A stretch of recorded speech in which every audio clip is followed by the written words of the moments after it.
I graduated from university on a May day so sunny that everything looked like an oversaturated film.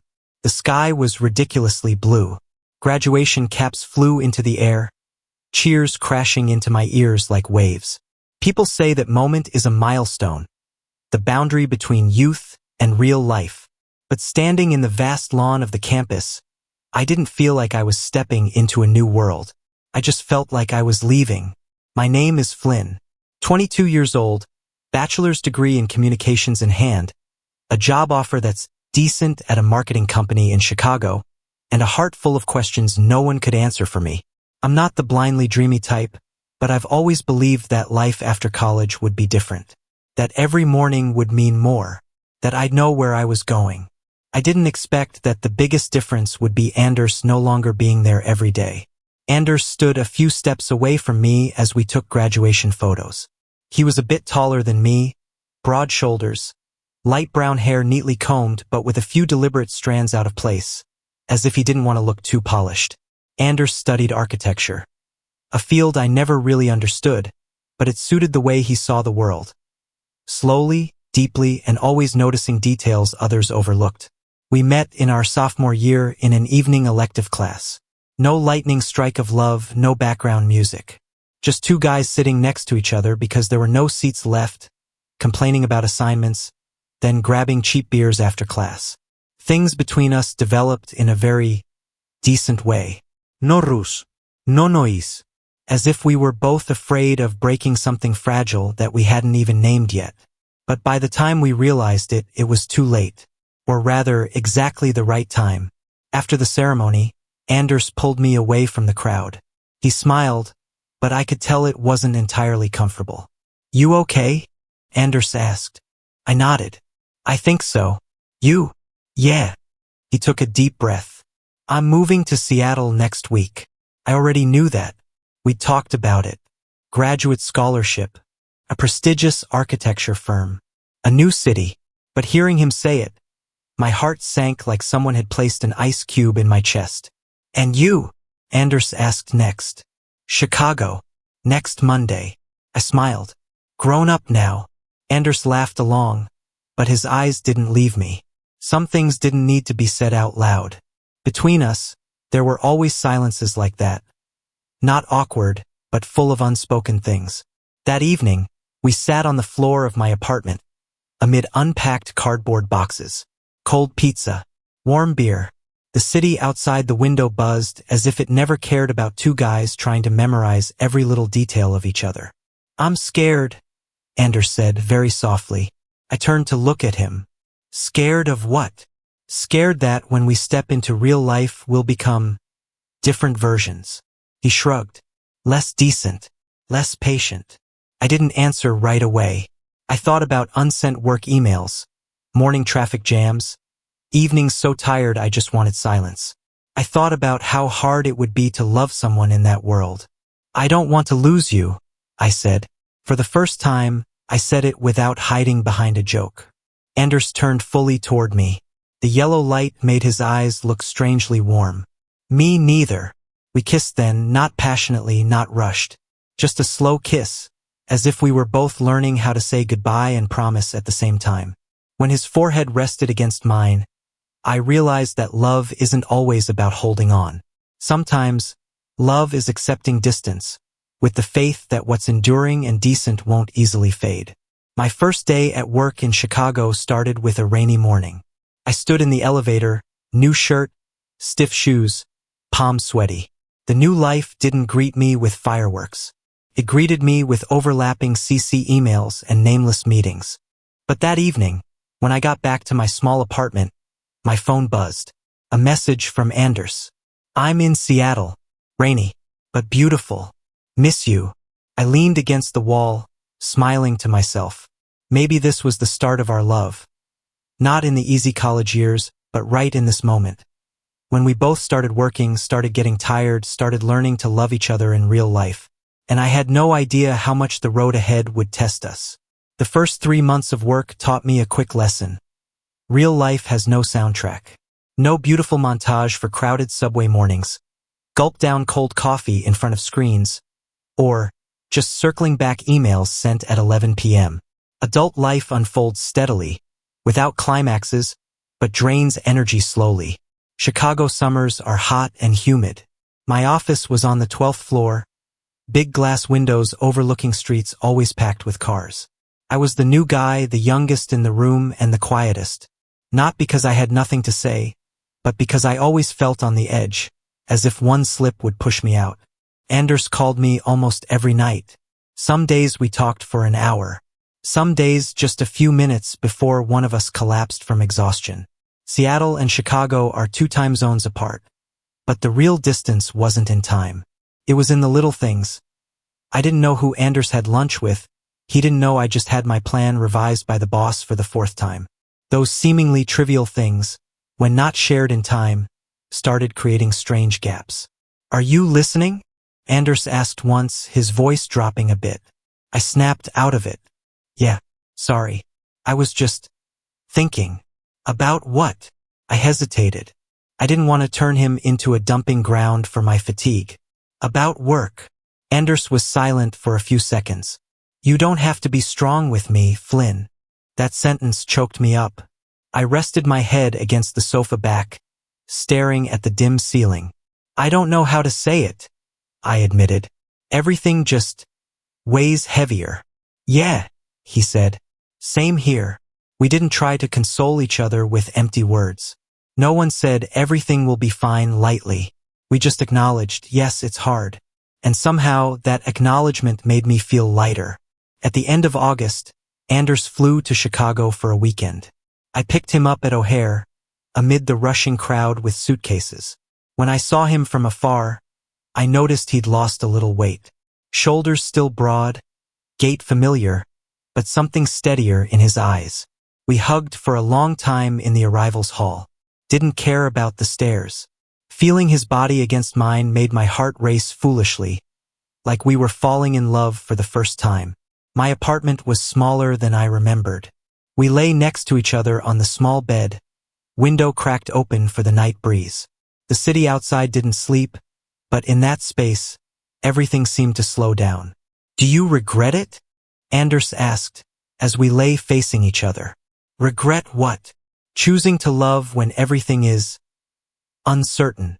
I reached out to touch his cheek, feeling the familiar skin. "No," I said, more certain than I thought. "I'm just afraid that if I didn't choose, I'd regret it more later." Anders chuckled softly.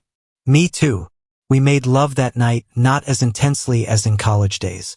It was slow, full of pauses, as if we were both listening to each other more. I realized that intimacy, in real life, isn't just desire. It's trust big enough to let the other see you tired, see you imperfect. The next morning, we cooked breakfast together.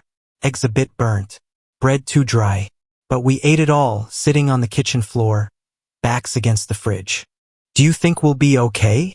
I asked. Anders didn't answer right away. He thought for a long time, then said, "I think we'll have to try really hard." I laughed. Not the most comforting answer, but it's the honest one. He looked at me, and I believe in endurance, in decency. If we can keep those 2 things, then I think there's a chance. When I saw him off at the airport that afternoon, I didn't feel the panic like before. Sad, yes. Missing him, yes. But somewhere in my heart, something more solid had formed. Maybe love doesn't need to be loud to exist. Maybe it just needs to be nurtured steadily, in short calls, late-night texts, and choosing to come back to each other no matter how tired. That evening, I opened my laptop, typed into an unnamed file. Love doesn't disappear when distance appears. It just changes shape. I didn't know what I was writing for. Just that, somewhere across the country, Anders was also learning to grow up with me, but at a different pace. And this was just the beginning. Fall came to Chicago quietly. Leaves started changing color along the riverbanks. Wind carrying the chill of a city preparing for winter. I realized I'd stopped counting the days since graduation. Time was no longer something to track. It just flowed, bringing new habits, familiar fatigues, and even missing someone became more proficient. Anders and I didn't call every night anymore. Not because we loved less, but because we'd learned that silence can sometimes be part of being together. Some days I'd text, "Not doing great today," and Anders would just reply, "Yeah, I'm here." Nothing more. But it was enough. My job started getting harder. I was given real projects, meaning mistakes weren't overlooked easily. Once, after a tense meeting, I sat alone in the company bathroom, looking in the mirror and not recognizing myself. I looked older by a few years, bags under my eyes, shoulders slumped. That night, I didn't call Anders. I didn't want my voice to carry unwarranted bitterness. But near midnight, my phone rang. Anders calling. "I know you're avoiding me," he said as soon as I picked up. I sighed. "I don't want to worry you." "Flynn," Anders said slowly, "you don't worry me by speaking out. You worry me by disappearing." That hit me hard. I sat on the bed edge, throat tight. "I'm so tired," I said, "and I'm afraid I'll become unbearable." "We all have those moments," Anders replied. "The important thing is not to become strangers to each other." That night we talked for a long time. Not about solutions, not about distant futures. Just sharing little things. Anders hated his new design because it was too cold. I hated how my boss always said team, but never listened. When we hung up, I felt pulled a little closer to myself. In November, I flew to Seattle to visit Anders for the first time since he moved. The city was just as he said, lots of rain. Everything seemed more subdued than Chicago, less flashy. Anders picked me up at the airport, in a thick coat, hair wet from drizzle. His apartment was small but bright, full of architecture models and drawings scattered on the table. I stood there, seeing Anders' new life laid out clearly before me, and for the first time, I felt like I didn't entirely belong in this space. "Do you feel out of place?" Anders asked, as if reading my mind. "Yes," I said honestly, "but not in a bad way." We spent that weekend walking a lot. Along the waterfront, through small cafes under dripping trees. We didn't cram in too many activities. Just being together. In the evenings we cooked, played old jazz, drank wine. While doing dishes, Anders suddenly said, "Do you think one day we'll live together?" I turned to look at him. The question wasn't dramatic, not a proposal, not a promise. It was asked like asking what's for dinner tonight. I considered. I think yes, but not now. Anders nodded. No disappointment, no pressure. Me too.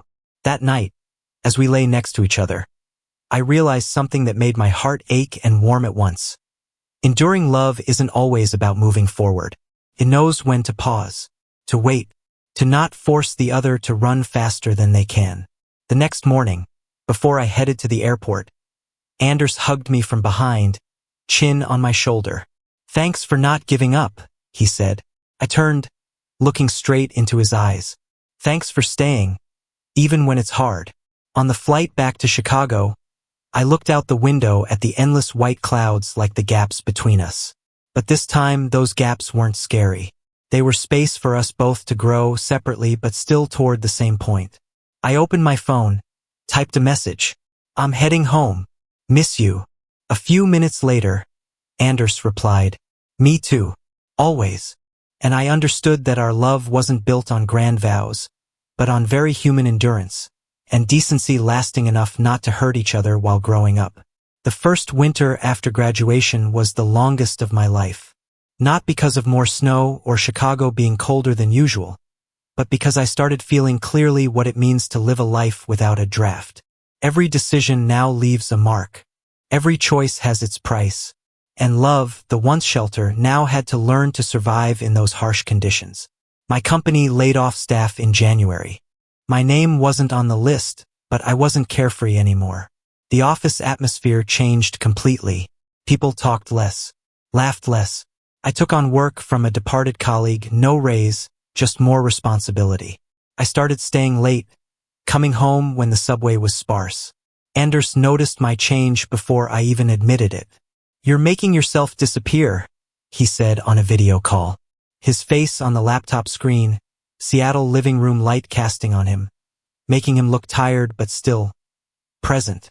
"I'm just trying to keep my job," I replied. I don't have a choice. You always have choices, Anders said. Every choice just has a price.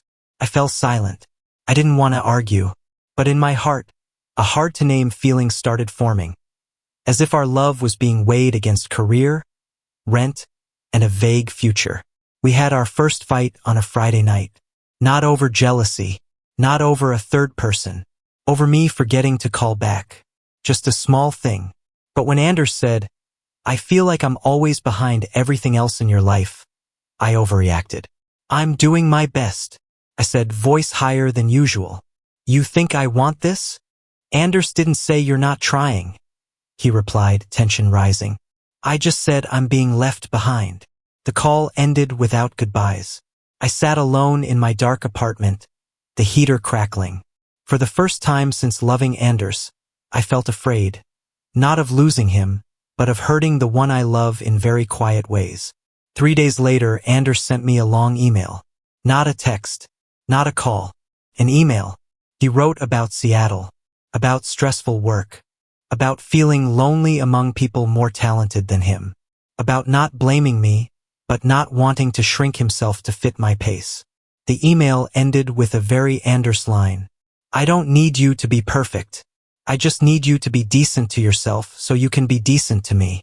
I read that email 3 times. Then I replied slowly, honestly, without defense. I admitted I was afraid of failure, afraid of being replaced, afraid that if I paused, the world would pass me by. And in that fear, I'd unintentionally made Anders feel unimportant. We didn't resolve everything immediately, but for the first time, I saw clearly that loving in real life isn't avoiding conflict. It's learning not to turn conflict into a weapon. In March, Anders flew to Chicago, unannounced. I was at the office when I got the text. I'm downstairs. My heart raced. I ran down to the lobby, saw Anders standing there, thick coat, backpack on one shoulder. He looked tired, but his eyes were determined. We need to talk, he said. We walked for a long time in the late-season cold. No arguing. No accusations. Just talking, spilling everything built up. I talked about my fears. Anders talked about not wanting to be a backup plan in my life. I don't need you to choose me over everything else, Anders said, stopping to look at me. I just need you to choose me along with them.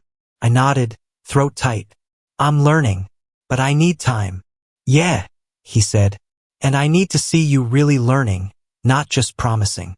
We hugged in the street, breaths mingling in the cold air. Not a hug to hold tight, but to remind each other we're still here, not gone. That evening, we sat on my apartment floor, drinking hot tea, no music. Anders rested his head on my shoulder. You know, he said softly, endurance isn't enduring. Endurance is choosing to stay, but without losing yourself. I kissed his hair. For the first time in months, I felt like I was breathing in rhythm. Maybe growing up isn't learning to walk alone. It's learning to walk with someone, slowing down when needed, and being decent enough not to leave each other behind on the long road. Spring that year came late, but when it did, Chicago softened as if the city had learned to forgive. Snow melted into thin puddles on sidewalks. Trees along Michigan Avenue started greening. I realized I was changing with that rhythm too.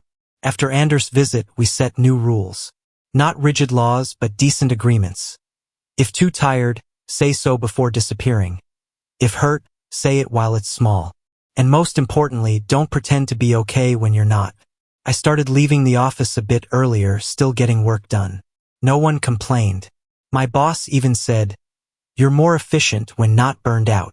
A simple comment, but it showed me how much I'd been pushing myself.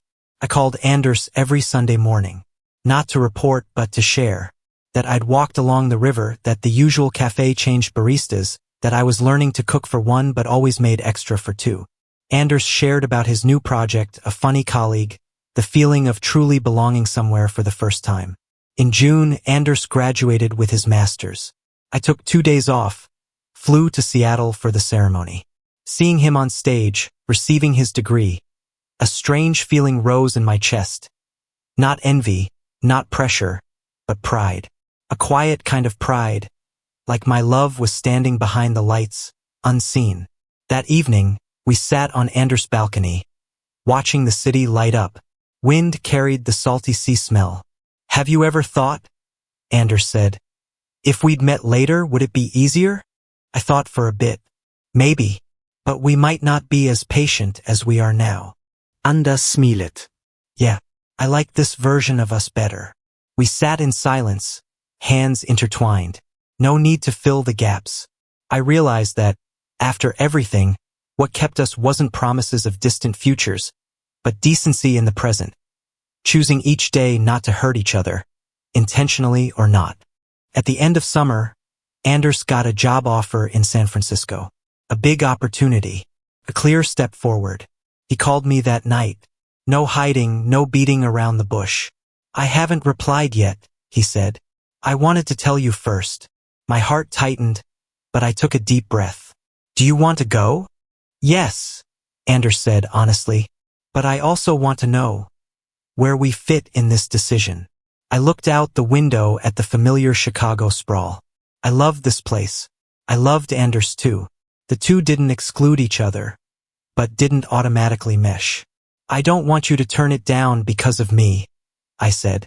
"And I don't want to be the reason you regret it." Anders was silent. "I don't want to love someone I have to leave behind." "Then don't leave," I said. "Take me with, not geographically, but in the choice." We talked until late. No immediate decision. But I knew that moment marked something important. We no longer loved like two people afraid of losing each other. We loved like two people respecting each other's paths.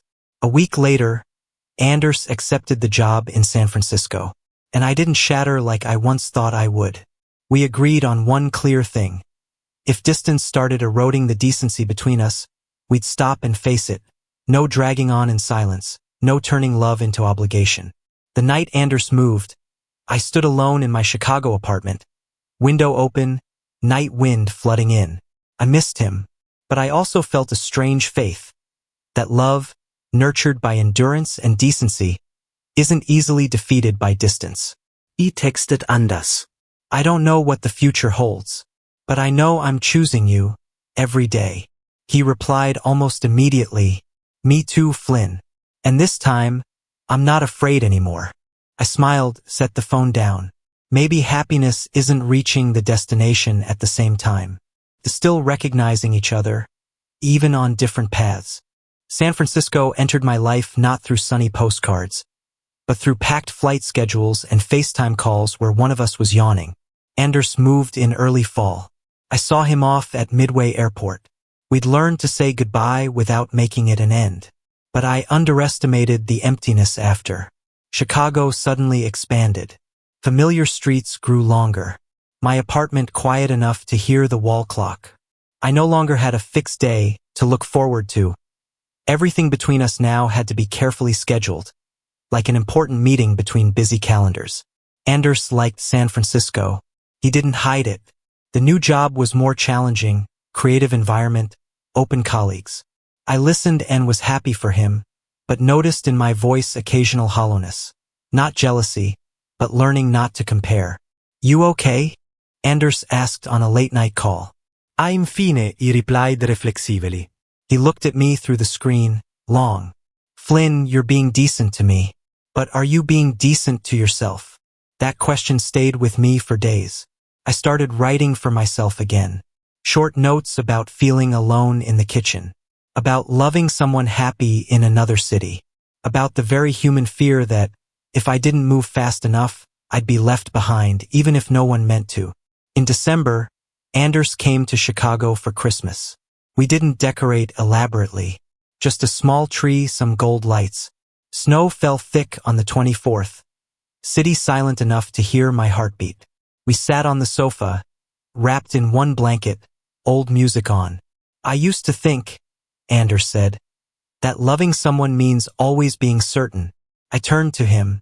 "And now I think love is daring to be in uncertainty together." We kissed under the Christmas lights. The kiss didn't promise, didn't need to prove. It was just confirmation that, after all, we still chose to return. Early the next year, my company offered me a new position. more responsibility, better pay, but it required considering a city move in the future. I told Anders that night. He didn't react immediately, then said, "I don't want you to choose because of me, but I want to be part of how you choose." I nodded, though he couldn't see. "You always are." We started talking about possibilities, not rushed, not imposed. Chicago, San Francisco, or a third place. For the first time, the future wasn't a murky wall, but an open map with many paths we could take together. One evening, after a long day, I sat alone by the window, watching city lights reflect on the glass. I realized our love had changed so much since graduation, no longer impulsive, no longer idealized. But it had become solid in a very real way. Knowing tiredness, knowing fear, but not running away. I texted Anders. "If one day we choose the same city, I don't want it because it's easy. I want it because it's right." He replied, "And because it's decent." I smiled. At an age where everyone is trying to prove who they are, Anders and I were learning a different lesson. That enduring love isn't standing still, but changing together without losing each other. And I knew, though the road ahead was long, we had the most important thing to continue. Patience long enough and decency deep enough to call it home. The decision came not in any dramatic moment. No fights, no tears, no last-minute airport chase.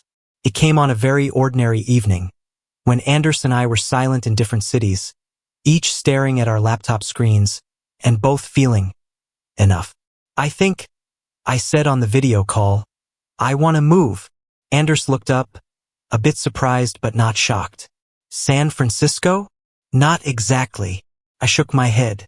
"Not just because of you, but because I want a new place too. A different rhythm." He looked at me long, then smiled, not a victorious smile, but a relieved one. "I don't want you to come here just to shrink yourself." We talked about a third city, not too familiar, not too far. A place both had to start over, fair, equal.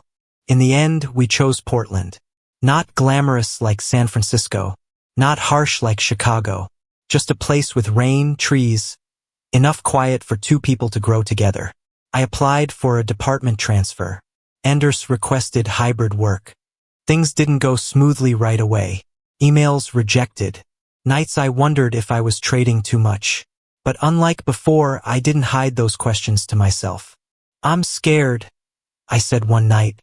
Anders nodded. "Me too." And that was it, no one needing to be stronger than the other.